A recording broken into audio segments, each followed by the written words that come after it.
Hello everyone, welcome back. देखिए, आज की क्लास है भारतीय संविधान के मौलिक अधिकारों पर। मौलिक अधिकार क्या होते हैं, ये भारतीय संविधान में कहाँ से आए, यह क्यों ज़रूरी हैं, सब पर चर्चा करेंगे।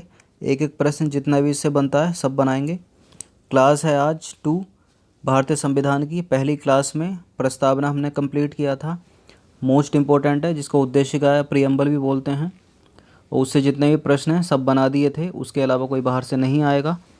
2000 में होने वाली जितनी भी परीक्षाएं हैं 2019 में, कुछ परीक्षाएं देखिए मंडी परिषद के लिए जो तैयारी कर रहे हैं student, lower PCS, NTPC, RRB, SSC, CGL और सीएचएसएल, उन सभी के लिए वीडियो मोस्ट इंपॉर्टेंट है।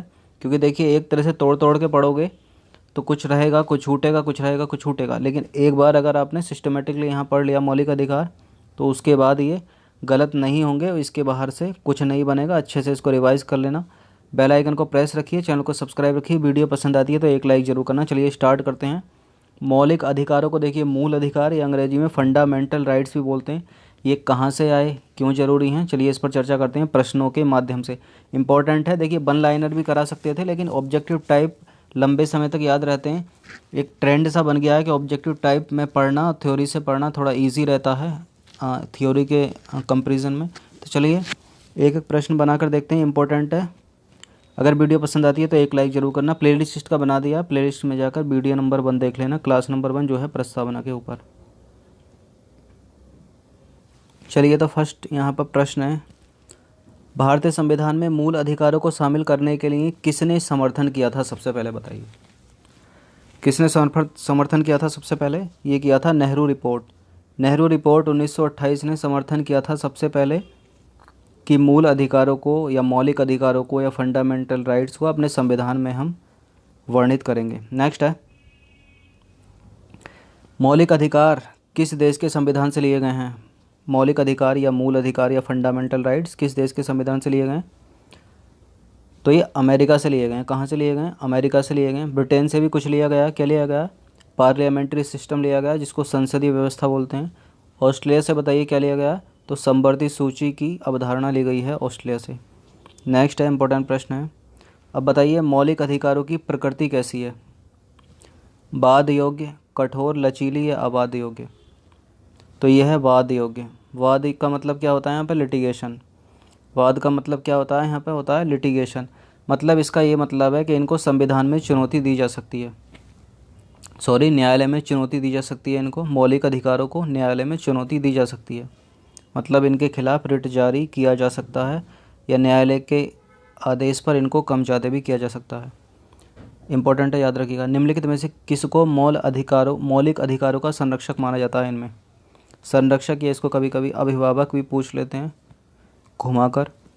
तो देखिए, यहाँ पर राष्ट्रपति को लगाकर गलत मत कर दीजिएगा, बहुत सारे स्टूडेंट यहाँ गलत कर देते हैं। करेक्ट आंसर है इसका सर्वोच्च न्यायालय और उच्च न्यायालय, मतलब हाई कोर्ट और सुप्रीम कोर्ट को ही माना जाता है फंडामेंटल राइट्स या मौलिक अधिकारों का संरक्षक। चलिए आगे देखते हैं। और इसको संरक्षण करने के लिए रिट जारी करता है न्यायालय, दोनों के दोनों न्यायालय 5 प्रकार के रिट जारी करते हैं। कौन कौन से हैं वो रिट आगे बताऊंगा। मौलिक अधिकार संविधान के किस भाग में वर्णित है? बताइए। देखिए, भाग 4 में क्या है? राज्य के नीति निर्देशक तत्व हो गए। भाग 1 में क्या हो गया? संघ और उसका राज्य क्षेत्र हो गया। भाग 2 में नागरिकता हो गया। नागरिकता कहाँ से कहाँ तक है? 5 से लेकर 11 तक है। अब संविधान के भाग 3 में है मौलिक अधिकार या मूल अधिकार। ये कहाँ से कहाँ तक फैले हैं? 12 से 35 अनुच्छेद तक, अनुच्छेद 35 तक फैले हैं। और 35 के बाद राज्य के नीति निर्देशक तत्व शुरू हो जाते हैं 36 से लेकर कहाँ तक? 51 तक। और भाग 1 तो बच ही गया, तो 1 से लेकर 4 तक फैले हैं। याद कर लो, इतना सीक्वेंस तो याद होना ही चाहिए। अगला प्रश्न है, मौलिक अधिकार संविधान के किस अनुच्छेद से लेकर किस अनुच्छेद तक दिए गए हैं? देखिए, अभी बताया था। तो अनुच्छेद 12 से लेकर अनुच्छेद 35 तक दिए गए हैं, याद रखिएगा। नेक्स्ट है, मौलिक अधिकार स्टेटमेंट पढ़ते हैं। कभी भी निलंबित नहीं किए जा सकते, राष्ट्रपति की इच्छा अनुसार निलंबित किए जा सकते हैं, आपातकालीन स्थिति में निलंबित किए जा सकते हैं, प्रधानमंत्री के निर्देशों से निलंबित किए जा सकते हैं। बताइए करेक्ट आंसर क्या होगा? देखिए, जो मौलिक अधिकार हैं प्रधानमंत्री के निर्देशों से क्यों निलंबित किए जाएंगे? ये कभी भी निलंबित नहीं किए जा सकते, ये भी गलत है, निलंबित किए जा सकते हैं। राष्ट्रपति की इच्छा अनुसार, राष्ट्रपति की इच्छा अनुसार से सब काम नहीं होगा। आपातकालीन स्थिति में निलंबित किए जा सकते हैं, करेक्ट आंसर ये है। और कौन इसको निलंबित करेगा? हाई कोर्ट या सुप्रीम कोर्ट। आपातकालीन स्थिति में वैसे सुप्रीम कोर्ट ही करता है। चलिए, भारतीय संविधान में मूल अधिकारों के निलंबन का प्रावधान कौन से अनुच्छेद में दिया गया है? बताइए इनमें से देखिए 368 में तो संवैधानिक संशोधन का प्रावधान है, और 323 ए में कितनी बार बताया मैंने, इसमें प्रशासनिक अधिकरण है जो भाग 14 के ए में आते हैं, भाग 14 के का में आते हैं, जो जिसको बोलते हैं ट्रिब्यूनल, एडमिनिस्ट्रेटिव ट्रिब्यूनल। 320 का 323 का ए। 358 में और 359 में है मौलिक अधिकारों के निलंबन का प्रावधान। और किस स्थिति में? आपातकालीन स्थिति में, याद रखिएगा। मौलिक अधिकार क्या है? क्या हैं? देखिए, वाद योग्य तो हैं ही, चुनौती दी जा सकती है इनको न्यायालय में। राज्य कृत्य के विरुद्ध एक गारंटी है, ये भी है। इस लाइन का मतलब आप लोग समझे, नहीं समझे तो बता देता हूँ। राज्य कृत्य के विरुद्ध एक गारंटी का मतलब है कि न्यायालय जो है आपकी रक्षा करता है जो स्टेट गवर्नमेंट होती है उसके शासन से या उसके सत्ताधारी नेताओं से। सीधे आप, अगर आपके ऊपर कोई दबाव बनाया जाता है किसी स्टेट गवर्नमेंट के द्वारा, किसी भी चीज़ को लेकर मजबूर किया जाता है, तो आप सीधे उस राज्य के हाई कोर्ट में या केंद्र सरकार में जो दिल्ली में स्थित है सुप्रीम कोर्ट में जा सकते हैं और चुनौती दे सकते हैं। फॉर एग्ज़ाम्पल, अगर आप एसडीएम है मान लीजिए उत्तर प्रदेश में, और गवर्नमेंट के साथ आपको कोई विवाद होता है किसी चीज़ को लेकर, तो सीधे आप एक लॉयर करके अच्छा सा पहले उस राज्य के डिस्ट्रिक्ट कोर्ट में चुनौती दे सकते हैं, और आपका जो केस दर्ज होगा वहाँ होगा A versus Uttar Pradesh government, A versus Uttar Pradesh government, UG, इस तरह से केस दर्ज होगा। मतलब आप जो ए हैं वो लड़ रहे हैं उत्तर प्रदेश सरकार के खिलाफ, तो इसी को बोला जाता है राज्य कृत्य के विरुद्ध एक गारंटी देते हैं मौलिक अधिकार। अगला प्रश्न है, भारत के राष्ट्रपति को निलंबित करने की शक्ति प्राप्त है किसको? मौलिक अधिकारों को, अनुच्छेद 21 में वर्णित मौलिक अधिकारों को, अनुच्छेद 20 में वर्णित मौलिक अधिकारों को, या अनुच्छेद 19 में वर्णित मौलिक अधिकारों को? बताइए।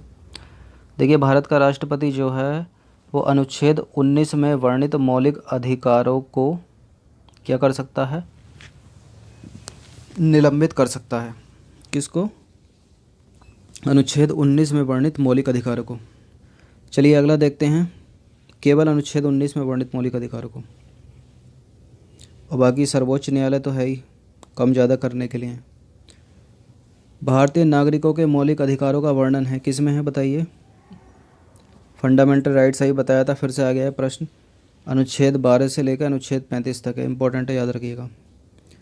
देखिए, सब्सक्राइब जरूर रखना सिविल सर्विस स्टडी चैनल को, केवल सब्सक्राइब नहीं, बेल आइकन को प्रेस रखना लेटेस्ट वीडियो का नोटिफिकेशन पाने के लिए। भारत में मौलिक अधिकारों के संबंध में कुछ कथन दिए गए हैं, उन पर विचार कीजिए। यह राज्य कृत्य के विरुद्ध एक गारंटी अभी बताया था, सही है। यह संविधान के भाग 3 में सूचीबद्ध है। 3 में है क्या? हाँ, 2 में नागरिकता, करेक्ट है। 4 में हो गए राज्य के नीति निरीक्षक तत्व। यह संयुक्त राज्य अमेरिका के मौलिक अधिकारों की भांति नहीं है। क्यों नहीं है भाई? अमेरिका से लिए गए हैं, उसी की भांति नहीं होंगे, क्यों नहीं होंगे? पहला और दूसरा सही है, तीसरा गलत है। तो पहला और दूसरा सही है, उपयुक्त में से कोई नहीं गलत है, ये भी गलत है। चलिए अगला देखते हैं। वर्तमान में भारतीय संविधान में कुल कितने मौलिक अधिकार हैं? बताइए। देखिए, पहले तो 7 थे, लेकिन संपत्ति का अधिकार निकाल दिया तो अब 6 बचे। कितने बचे? 6 बचे टोटल। कौन कौन से आगे बताएंगे। भारतीय संविधान के निम्नलिखित अनुच्छेदों में से कौन विधायन सत्ता पर पूर्ण नियंत्रण करता है? बताइए, कौन करता है? विधायन सत्ता पर पूर्ण नियंत्रण करेगा, कौन सा अनुच्छेद करेगा इनमें से? अनुच्छेद 16, अनुच्छेद 15, अनुच्छेद 14। तो करेक्ट आंसर हो जाएगा अनुच्छेद 14 करता है विधायन सत्ता पर पूर्ण नियंत्रण। क्या होती है विधायन सत्ता? देखिए, विधायन सत्ता का मतलब है कि किसी भी व्यक्ति को विधि के समक्ष समानता, कहने का मतलब यह है विधि के समक्ष मतलब कानून के समक्ष समानता से निलंबित नहीं किया जाएगा। अगर कोई कम पैसे वाला है तो वो भी कानून के समक्ष बराबर है, कोई अधिक पैसे वाला है, अमीर गरीब सारे के सारे। संविधान में तो ऐसे ही लिखा है, वर्तमान स्थिति क्या है सभी को पता है। चलिए अगला प्रश्न है, ऐसा अनुच्छेद 14 में लिखा है कि कानून के समक्ष सभी समान हैं। समानता का अधिकार भारतीय संविधान के किस अनुच्छेद के अंतर्गत समाहित है, बताइए। समानता का अधिकार देखिए बताइए, जो 6 प्रकार के हैं मौलिक अधिकार, उनके अंदर भी बहुत सारे अनुच्छेद हैं। तो जो पहला इसमें है वो समानता का अधिकार है, वो अनुच्छेद 14 से लेकर अनुच्छेद 18 तक है। अनुच्छेद 14 से लेकर अनुच्छेद 18 तक है समानता का अधिकार। अनुच्छेद 19 से लेकर अनुच्छेद 22 में क्या है, अभिव्यक्ति की स्वतंत्रता है, स्वतंत्रता का अधिकार है। 25 से 28 में धर्म की स्वतंत्रता है। तो देखिए 3 तो कवर हो गए, समानता का अधिकार, स्वतंत्रता का अधिकार और धर्म की स्वतंत्रता का अधिकार। अब बचे 3 और, तो एक हो गया शोषण के विरुद्ध अधिकार, और जो 2 बचे आगे समझाएंगे ताकि अच्छे से समझ में आए। अगला प्रश्न है, अगला प्रश्न पढ़ते हैं। देखिए, संविधान का कौन सा अनुच्छेद यह प्रावधान करता है कि संघ और राज्य ऐसा कोई कानून नहीं बनाएंगे जो भाग 3 में वर्णित मौलिक अधिकार या फंडामेंटल राइट्स को चिंता या न्यून करता हो, मतलब चिंता का विषय हो उनके लिए या न्यून करता हो। तो ऐसा है अनुच्छेद 13 यह प्रावधान करता है। भारतीय संविधान का अनुच्छेद 13 या 13 यह वर्णित करता है कि राज्य ऐसा कोई भी कानून नहीं बनाएगा या संघ या केंद्र ऐसा कोई भी कानून नहीं बनाएगा जिससे किसी व्यक्ति के मूल अधिकार या मौलिक अधिकार या फंडामेंटल राइट्स का हनन होगा तो न्यायालय उसे शून्य घोषित कर देगा, मतलब उसकी उपयोगिता समाप्त कर देगा। भारतीय संविधान के अनुच्छेद 13 का मुख्य उद्देश्य निम्नलिखित में से किसके संदर्भ में संविधान की सर्वोच्चता सुनिश्चित करता है। तो सिंपल सा फंडा है, अनुच्छेद 13 किसके अंतर्गत आता है, तो मौलिक कर्तव्यों के अंदर तो आता नहीं है, राज्य के नीति निदेशक तत्वों के अंदर भी नहीं आता, तो मौलिक अधिकारों के अंतर्गत आता है, तो इससे ही संबंधित होगा। क्या होता है अभी बता दिया। नेक्स्ट है, भारतीय संविधान के निम्नलिखित अनुच्छेदों में से कौन भिन्न वर्ग का है, इनमें से बताइए कौन से भिन्न वर्ग का है। देखिए अभी बताया था अनुच्छेद 14 से अनुच्छेद 18 के अंदर है समानता, किसकी, समानता का अधिकार। तो अनुच्छेद 14 में 16 भी आ जाएगा। 16 में क्या है, अवसर की समानता। 17 में क्या है, अस्पृश्यता का अंत किया जाता है ताकि समानता हो सके। 18 में क्या है, उपाधियों का अंत किया जाता है ताकि समानता हो सके। तो अनुच्छेद 19 यहाँ भिन्न वर्ग का है क्योंकि ये कहता है स्वतंत्रता का अधिकार, प्रेस की स्वतंत्रता। मतलब भारतीय संविधान में स्वतंत्रता का अधिकार किन्हीं 4 अनुच्छेदों में वर्णित था, वो कौन कौन से हैं बताइए। स्वतंत्रता का अधिकार किन्हीं 4 अनुच्छेदों में वर्णित है, वो है अनुच्छेद 19 से लेकर अनुच्छेद 22 तक। स्वतंत्रता का अधिकार किसमें, अनुच्छेद 19 से लेकर अनुच्छेद 22 तक। नेक्स्ट प्रश्न की तरफ बढ़ते हैं। निम्नलिखित में से किस अनुच्छेद में अपराधों के लिए दोष सिद्धि के संबंध में संरक्षण है, इनमें से बताइए। तो अपराधों के लिए दोष सिद्धि के संबंध में संरक्षण है कुछ दशाओं में, वो है अनुच्छेद 20। किसमें, अनुच्छेद 20। अनुच्छेद 19 क्या कहता है, अनुच्छेद 19 वाक्य एवं अभिव्यक्ति की स्वतंत्रता, मतलब बोलने की स्वतंत्रता, फ्रीडम ऑफ स्पीच 19 के अंदर है। और अनुच्छेद 16 में है अवसर की समानता। तो 19 में 20 में क्या हो गया, कुछ दशाओं में अपराधों के लिए दोष सिद्धि के संबंध में संरक्षण है। इसका मतलब क्या होता है, अपराधों के लिए दोष सिद्धि के संबंध में संरक्षण का मतलब फॉर एग्जांपल मान लीजिए आपको बंदी बना लिया गया किसी कार्य के लिए और आपको जेल में डाल रखा है। तो देखिए 3 महीने से ज़्यादा नहीं डाल सकते जेल के अंदर। 3 महीने के अगर एक दिन भी फालतू होता तो सीधा आपको डिस्ट्रिक्ट कोर्ट के अंदर पेश करना होगा, नहीं किया तो जज से सीधे आपको रिहाई मिल जाएगी।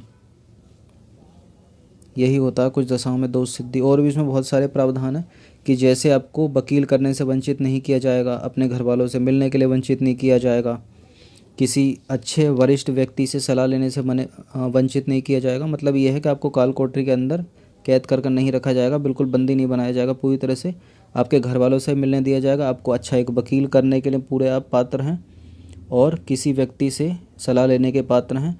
वैसे तो दूसरे तीसरे दिन के अंदर सीधे आपको सिविल कोर्ट या डिस्ट्रिक्ट कोर्ट में पेश किया जाता है।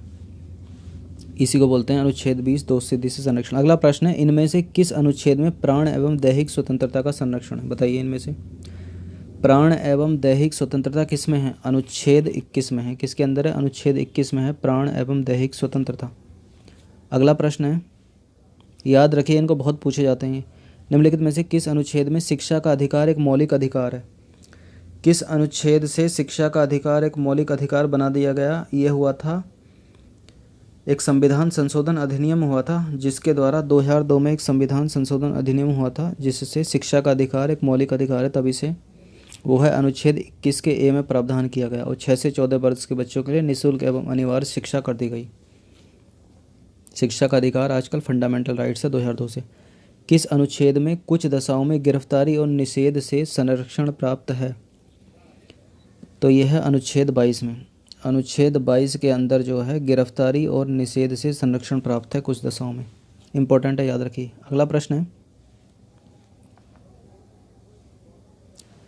संविधान के अनुच्छेद 19 में अभिव्यक्ति की स्वतंत्रता समेत कितने प्रकार की स्वतंत्रता प्रदान की गई है? तो यह है 6 प्रकार की। 6 प्रकार की स्वतंत्रता प्रदान की गई है अभिव्यक्ति की स्वतंत्रता समेत अनुच्छेद 19 में।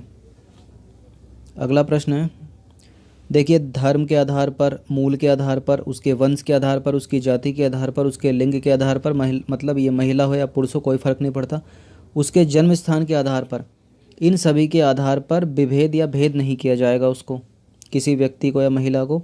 तो ये कौन से अनुच्छेद में वर्णित है? ये सब कहाँ लिखा है? तो ये अनुच्छेद 15 में लिखा है। अनुच्छेद 15 में ये लिखा है कि किसी व्यक्ति या महिला से आप उसकी जाति, लिंग, धर्म, वंश, मूल जाति के आधार पर, वो कहाँ पैदा हुआ उसके आधार पर आप उसको भेद नहीं कर सकते, मतलब उसमें विभेद या भेद नहीं कर सकते, उसको अलग नहीं रख सकते आप, उसको सबके साथ एक साथ आंकना पड़ेगा। तो करेक्ट आंसर हो जाएगा अनुच्छेद 15 में ऐसा लिखा है। अगला प्रश्न है, भारतीय संविधान में धर्म की स्वतंत्रता का अधिकार किस अनुच्छेद से किस अनुच्छेद तक वर्णित है? तो अभी बताया था, देखिए 25 से 28 तक है धर्म की स्वतंत्रता, अनुच्छेद 25 से लेकर अनुच्छेद 28 तक। अगले प्रश्न की तरफ बढ़ते हैं, उपाधियों का अंत किया जाता है कौन से अनुच्छेद में? देखिए सारे के सारे मोस्ट इंपॉर्टेंट प्रश्न हैं। देखिए एक बार सिस्टमेटिकली पढ़ा रहा हूँ, इसके बाद किसी भी एग्ज़ाम में इसको ज़रूर रिवाइज कर लेना। जितने भी ये क्लास करा देता हूँ मैं, जैसे प्रस्तावना की करा दी या फंडामेंटल राइट्स के बाद राज्य के नीति निश्चित तत्व आएंगे, क्योंकि सब कुछ इसी से मिल जाएगा। तोड़ जोड़ के पढ़ो। वो प्रैक्टिस सेट सीरीज़ तो अलग चली रही है, मंडी परिषद की भी चल रही है, लोअर पीसीएस की भी चली रही है साथ साथ, लेकिन इन बेसिक को एक बार अपना क्लियर कर लेना अच्छे से, क्योंकि ये एक चैप्टर के ऊपर ही फोकस करते हैं। अगर इनको अच्छे से पढ़ लिया ना तो फिर एग्ज़ाम में गलती नहीं होगी। देखो बार बार एग्ज़ाम की तैयारी नहीं कराई जा सकती, सही किसी की भी बार बार प्रैक्टिस कराई जा सकती है, या जितने ज़्यादा से ज़्यादा प्रैक्टिस सेट लगाओगे कोई एग्ज़ाम आता तभी वो सबसे अच्छा है। लेकिन हिस्ट्री आप एक बार रट्टा मार लो, ज्योग्राफी एक बार रट्टा मार लो, और क्या करो, पॉलिटी रट्टा मार लो, संविधान रट्टा मार लो, अच्छे से पढ़ लो या इंटरलिंक करके समझ लो। कुछ नहीं बदलता, सब कुछ सेम रहता है। जनरल साइंस सेम रहेगी चाहे कितने भी साल आ जाएँ, खाली एक ही चीज़ बदलती है, उसको बोलते हैं करंट अफेयर्स। करंट अफेयर्स दिन ब दिन नया आता रहता है, थोड़ा बहुत जो इंपॉर्टेंट है उसको इंटरलिंक घुसेड़ के उसमें और बना देते हैं प्रश्न जो एग्जामिनर होते हैं। कुछ चीज़ें इंटरलिंक होती हैं साइंस से भी, जो करंट अफेयर से जुड़ी होती हैं। तो इसलिए आपको जो बेसिक है, जैसे history, geography, physics, chemistry, botany, जो जनरल साइंस है, सबको एक बार पढ़ लो और अच्छे से पढ़ लो। और जब भी कोई नया ये आए, क्या बोलते हैं, एग्ज़ाम आए, तो बार बार सबकी तैयारी नहीं कराई जा सकती सबका, लेकिन प्रैक्टिस सेट कराया जा सकता है। जो क्वेश्चन है मिक्सअप करके उसको तैयारी कराई जा सकती है। लेकिन बार बार अगर वही चीज़ पढ़ोगे तो उससे क्या होगा, एक रिवीजन हो सकता है। तो रिवीजन तो आप जो एक बार अपने अच्छे से पढ़ लिया, जो एक बुक है, देखिए एक बुक को 50 बार पढ़ो, 50 बुक को एक बार मत पढ़ो, ये सभी बोलते हैं, मैं भी यही बोलता हूँ।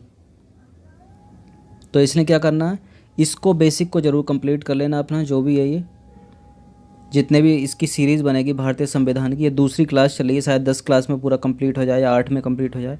तो कोई भी पेपर आप लोग दो, जो इस चैनल से जुड़े हुए जितने भी सब्सक्राइब है, इनको जरूर रिवाइज करके जाना, और जो प्रैक्टिस साइड में करवाता हूँ उनको तो करना ही करना। तो चलिए बताइए इसका आंसर क्या, बहुत भाषण हो गया। उपाधियों का अंत किया जाता है किस में निहित है? तो अनुच्छेद 18 में निहित है। अनुच्छेद 15 क्या कहता है? तो अस्पृश्यता का अंत किया जाता है, मतलब छुआछूत या अस्पृश्यता के आधार पर किसी से भेद नहीं किया जाएगा इस देश के अंदर, ऐसा लिखा है अनुच्छेद 17 में। अनुच्छेद 18 में मतलब उपाधियों का अंत किया जाता है। कुछ फालतू की उपाधि जितनी है वो सब हटा दी गई हैं, कुछ ही उपाधि बची हैं, जैसे सैनिक उपाधि हैं और भी कुछ उपाधि हैं, मतलब अधिकतर उपाधि जो हैं वो समाप्त कर दी गई हैं। अनुच्छेद 15 में क्या है, अभी बताया था, किसी व्यक्ति के धर्म के आधार पर, उसकी जाति के आधार पर, उसके जन्म स्थान के आधार पर, उसके मूल वंश के आधार पर उससे भेद नहीं किया जाएगा। तो इसका करेक्ट आंसर क्या हो जाएगा, उपाधियों का अंत किया जाता है किस में है? अनुच्छेद 18 में है। अगले प्रश्न की तरफ पढ़ते हैं, अस्पृश्यता का अंत किया जा सकता है, अभी बताया था मैंने कौन से अनुच्छेद में वर्णित है? अनुच्छेद 17 में वर्णित है। लोक नियोजन के विषय में अवसर की समानता किस में दी गई है, बताइए? अनुच्छेद 16 में दी गई है अवसर की समानता। अनुच्छेद 17 में अस्पृश्यता या छुआछूत का अंत किया जाता है, अभी बताया था। और अभी बताया था अनुच्छेद 21 में क्या है, तो क्या है अनुच्छेद 21 में, जल्दी बताइए? प्राण एवं दैहिक स्वतंत्रता है अनुच्छेद 21 में। अगर अनुच्छेद 21 में मैं अनुच्छेद 21 का या अनुच्छेद 21 का ए लगा दूं तो उसमें क्या है? शिक्षा का अधिकार एक मौलिक अधिकार है, 6 से 14 वर्ष के बच्चों को निःशुल्क और अनिवार्य शिक्षा देनी है। चलिए अगला प्रश्न है, विधि के समक्ष समानता किसमें वर्णित है? बताइए, विधि के समक्ष समानता या कानून के समक्ष समानता किसमें वर्णित है? तो अनुच्छेद 14 में वर्णित है विधि के समक्ष समानता। उपाधियों का अंत किया जाता है अनुच्छेद 18 में। और फिर से रिवाइज कर देता हूँ, किसी व्यक्ति या किसी महिला को उसकी जाति, धर्म, मूल, वंश, जन्म स्थान के आधार पर भेद नहीं किया जाएगा। इतनी बार रिवाइज हो रहा है, हर प्रश्न में गलतियाँ मत कर देना। नेक्स्ट प्रश्न की तरफ बढ़ते हैं, नंबर 31। मौलिक अधिकारों के अंतर्गत कौन सा अनुच्छेद बच्चों के शोषण से संबंधित है? देखिए, बच्चों का शोषण कैसे करोगे आप लोग, मतलब आप लोग या कोई भी करता है तो कैसे करेगा? उनको कारखानों में लगा दिया, बच्चे छोटे हैं उनसे काम करवा रहे हैं, तो कौन से अनुच्छेद में ऐसा लिखा है? संरक्षण कौन सा अनुच्छेद? अनुच्छेद 24 में लिखा है कि 14 वर्ष से कम का यदि कोई भी बच्चा कारखानों में काम करता अगर पाया गया तो जो बच्चे को तो कुछ नहीं होगा, लेकिन जो काम ले रहे हैं ना उससे उसको जेल हो सकती है। साफ साफ लिखा है ऐसा। चलिए अगला प्रश्न है, लेकिन वर्तमान स्थिति तो देख रहे होगे इंडिया की, छोटे छोटे बच्चे टिफ़िन बॉक्स प्रोवाइड करा रहे हैं, कारखानों में भी काम करते हैं। चलिए छोड़िए। मानव के दुर्व्यवहार और बलात् श्रम का प्रतिषेध कौन से अनुच्छेद में है?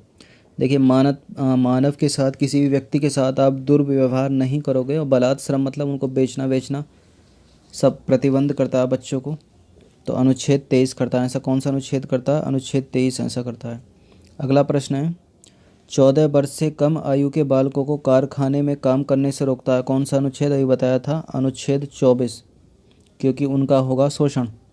अगला प्रश्न है, वाक्य एवं अभिव्यक्ति की स्वतंत्रता, फ्रीडम ऑफ स्पीच, किस अनुच्छेद के अंतर्गत है? अनुच्छेद 19 के अंतर्गत है। नेक्स्ट प्रश्न की तरफ बढ़ते हैं, थोड़ा तीव्र चलते हैं। भारत में अस्पृश्यता या छुआछूत का निवारण निम्न में से किन उपायों को अपनाकर किया जा सकता है? जन जागरण के द्वारा किया जा सकता है, बिल्कुल किया जा सकता है। अच्छे अच्छे उपदेश दीजिए, जाति विरोधी भाषण दीजिए। कानून बनाकर किया जा सकता है, बिल्कुल किया जा सकता है।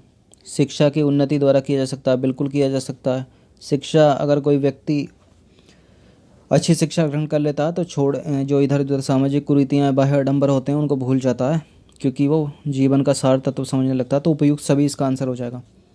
अगले प्रश्न की तरफ बढ़ते हैं।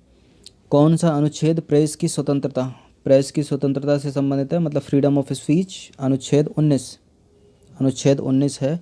अनुच्छेद 17 में क्या है? अस्पृश्यता का अंत किया जाता है। अनुच्छेद 18 में क्या? उपाधियों का अंत किया जाता है। अनुच्छेद 16 में क्या? अवसर की समानता। कितनी बार रिवाइज करा रहे हैं। भाषण एवं अभिव्यक्ति की स्वतंत्रता कौन सा अनुच्छेद प्रदान करता है? बताइए। भाषण कैसे होता है? बोलोगे तभी तो। फ्रीडम ऑफ स्पीच, अनुच्छेद 19। इस तरह से घुमा के पूछ लिया जा सकता है, तभी बार बार रिपीट कर रहा हूँ।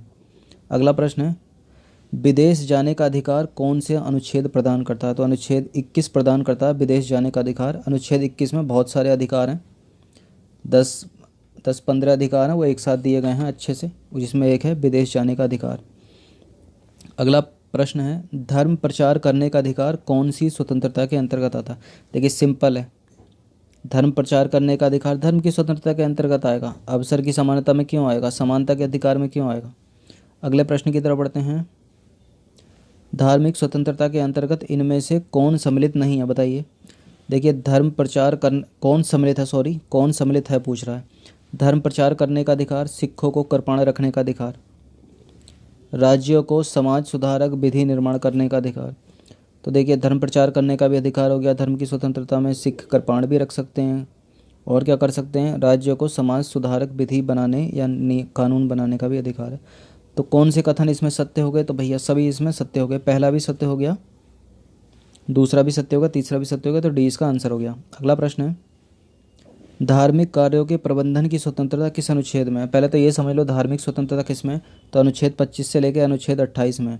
इन 25 में एक तो 25 हो गया, इसके बाद क्या आएगा? 26 हो गया, 26 के बाद क्या आएगा? 27 हो गया, 27 के बाद क्या आएगा? 28 हो गया। तो देखा जाए तो 1 अनुच्छेद, 2 अनुच्छेद, 3 अनुच्छेद और 4 अनुच्छेद हो गए। अब इन 4 अनुच्छेद में तो हो गई धर्म की स्वतंत्रता। अब प्रश्न क्या कह रहा है कि धार्मिक कार्यों में प्रबंधन की स्वतंत्रता किस में है? तो ये अनुच्छेद 26 में है। किस में? अनुच्छेद 26 में।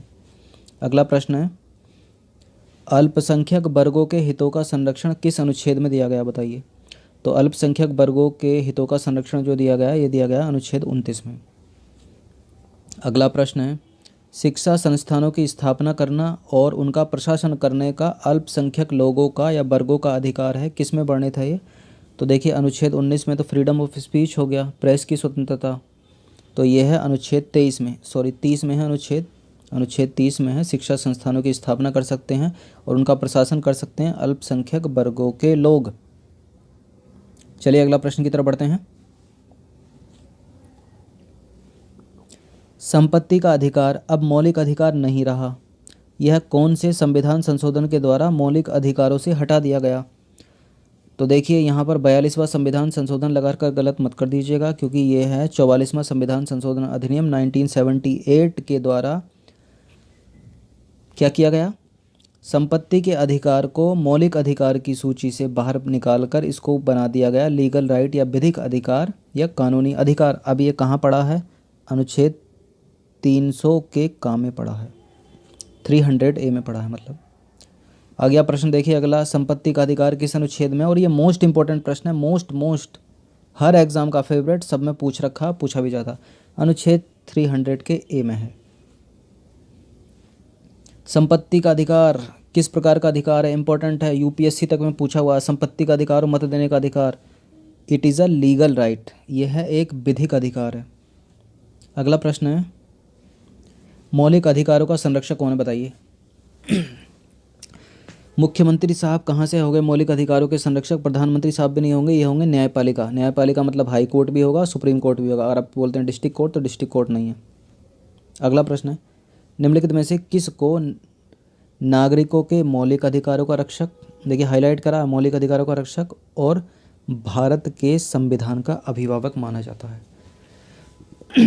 सॉरी बताइए, देखिए घुमा के पूछा, मैंने बोला था इस तरह से ही पूछ लेगा। तो ये माना जाता है उच्चतम न्यायालय को, मतलब सुप्रीम कोर्ट को। ये सभी का जवाब। अगला प्रश्न है, अनुच्छेद 32 का उल्लंघन होने पर कहाँ अपील करोगे बताइए?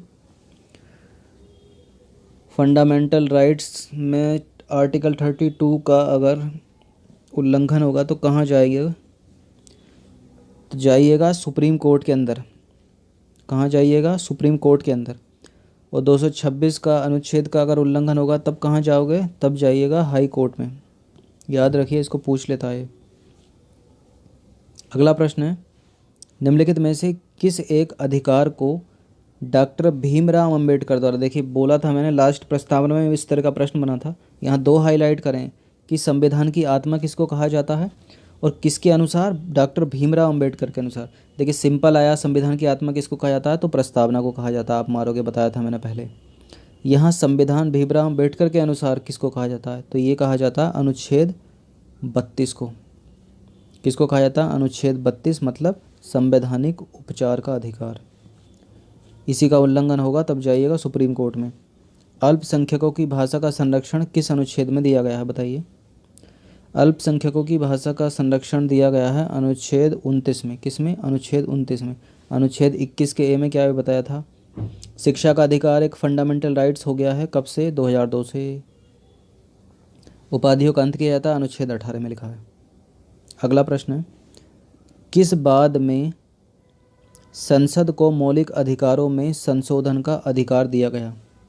देखिए एक रिट जारी हुई थी केशवानंद भारती बनाम, ये बहुत फेमस है, केशवानंद भारती बनाम केरल राज्य, एक केस था 1973 का।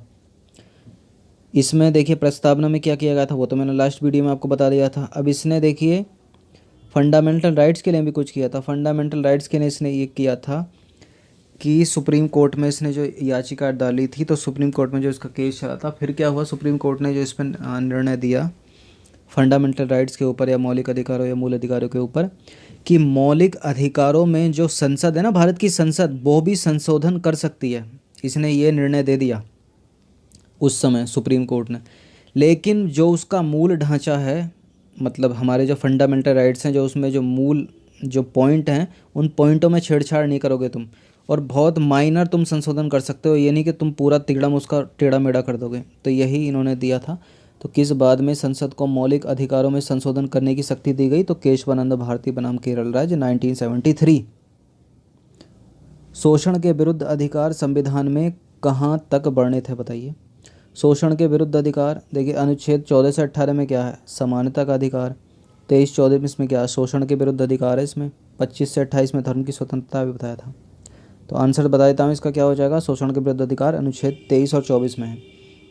शोषण क्या, देखिए अनुच्छेद 24 में तभी बताया था, बच्चों को कारखानों में लगाओगे तो उनका शोषण करोगे, जेल जाओगे। 23 में क्या है, किसी व्यक्ति के साथ दुर्व्यवहार मत करो और किसी बच्चे का या व्यक्ति का शरीर मत बेचो। निम्नलिखित में से कौन सा एक मूल अधिकार नहीं है? फंडामेंटल राइट्स ही नहीं है इनमें से कौन सा? तो देखिए, लिंग समानता का अधिकार ये भी है, शोषण के विरुद्ध अधिकार ये भी है। लिंग समानता मतलब अनुच्छेद 15 हो गया, शोषण मतलब 23 हो गया।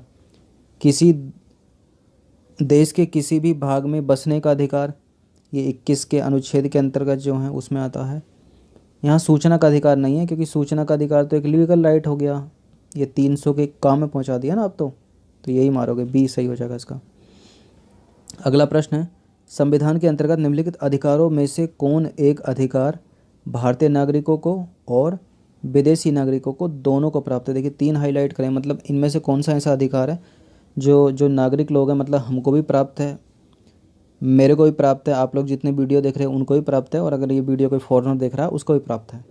कौन कौन से हैं पढ़ते हैं, एक ही होगा इनमें से केवल।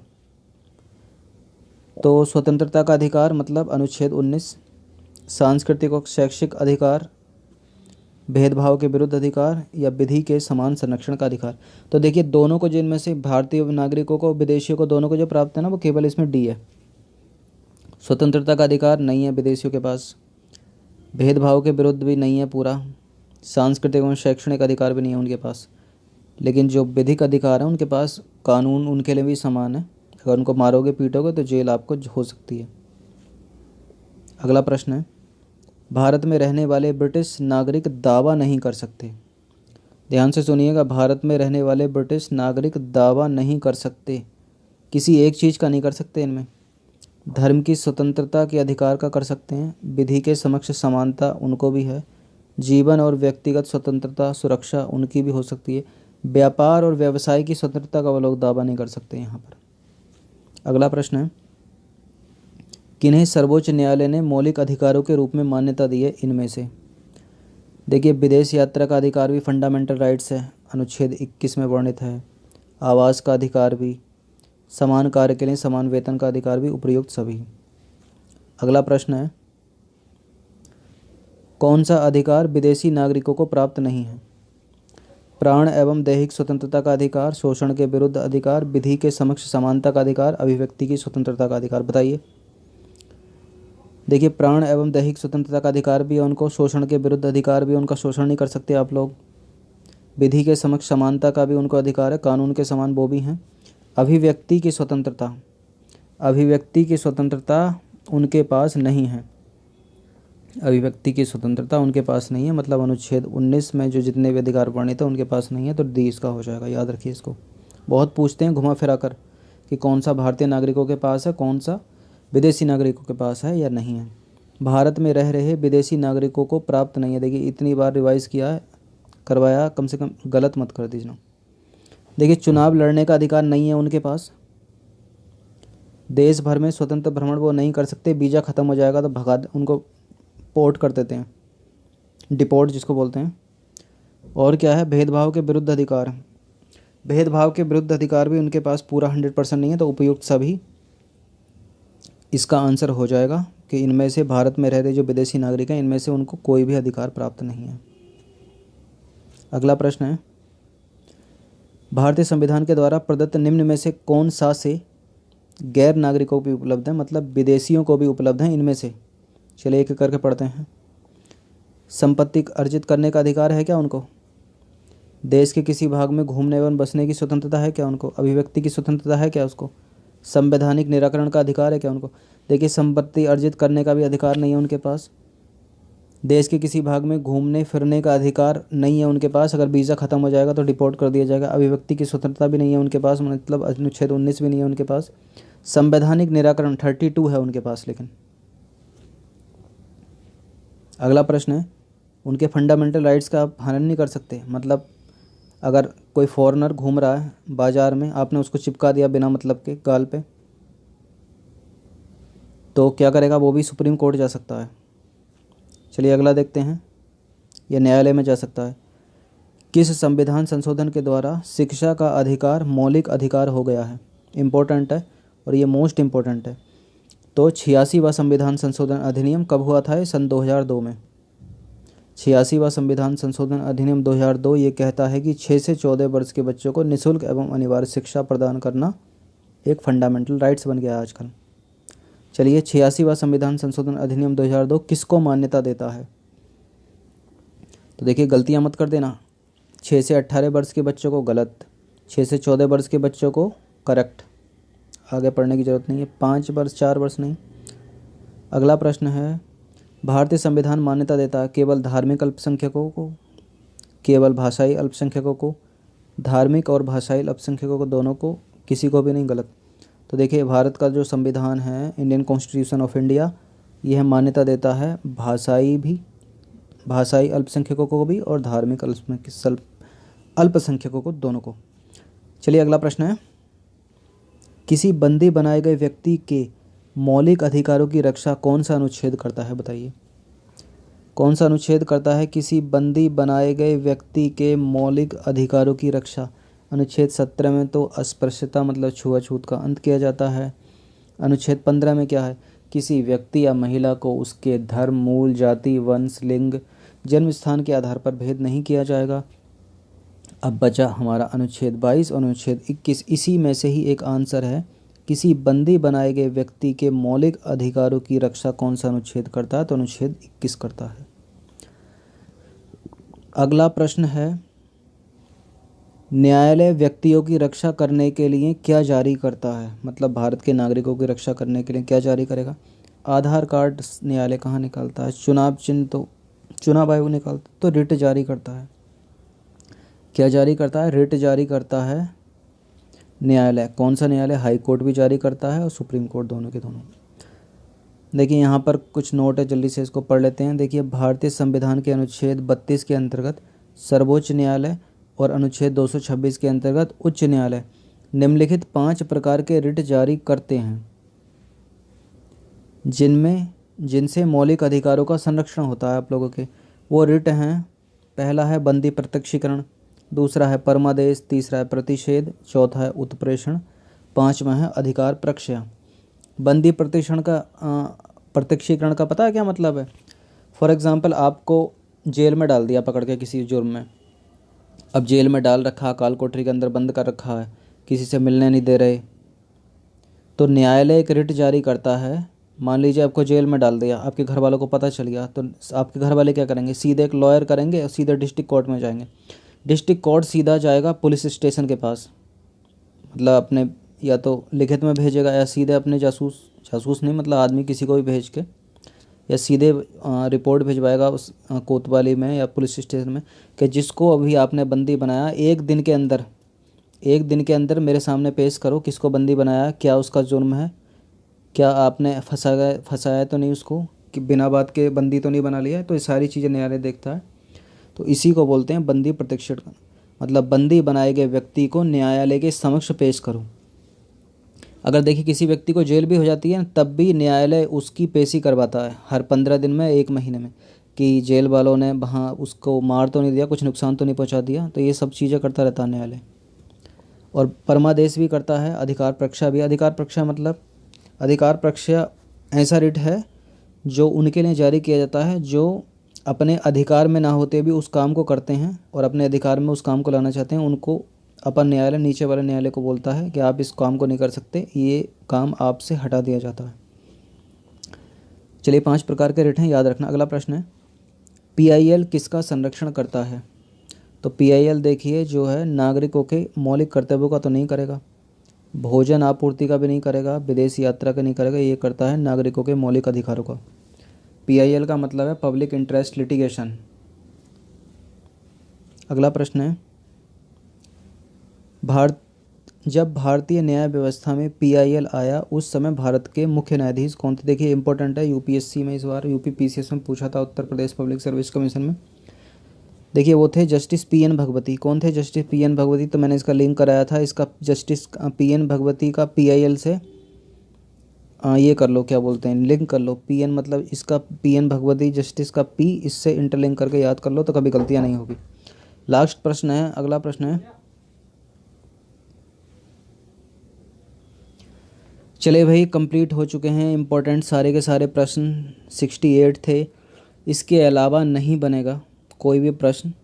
सारा दिमाग इसमें दौड़ा दिया है। सारे जितने पीछे भी पूछे थे ना, इसमें बहुत सारे प्रश्न ऐसे हैं जो पीछे स्टेट पीसीएस में पूछे हुए हैं। उत्तर प्रदेश हो, एमपी हो, बिहार हो, छत्तीसगढ़ हो, बहुत सारे प्रश्न ये रिपीटेड हैं। और जितने भी इस प्रश्न मौलिक अधिकारों से, मूल अधिकारों से आप लोगों के बनते हैं संविधान से, सब बना दिए हैं। इनको रिवाइज़ कर लेना, कोई भी परीक्षा हो तो गलतियां नहीं होंगी। बाकी टेस्ट सीरीज़ तो चल रही है। देखिए, सब्सक्राइब रखिए चैनल को, बेल आइकन को प्रेस रखिए, शेयर कर दीजिए। फेसबुक पेज और टेलीग्राम को जाकर ज्वाइन जरूर कर लीजिएगा, क्योंकि बल्क में अगर पीडीएफ चाहिए तो इसको ज्वाइन करना ही पड़ेगा आपको। और सारी की सारी पीडीएफ आपको टेलीग्राम पर ही प्रोवाइड की जाएंगी।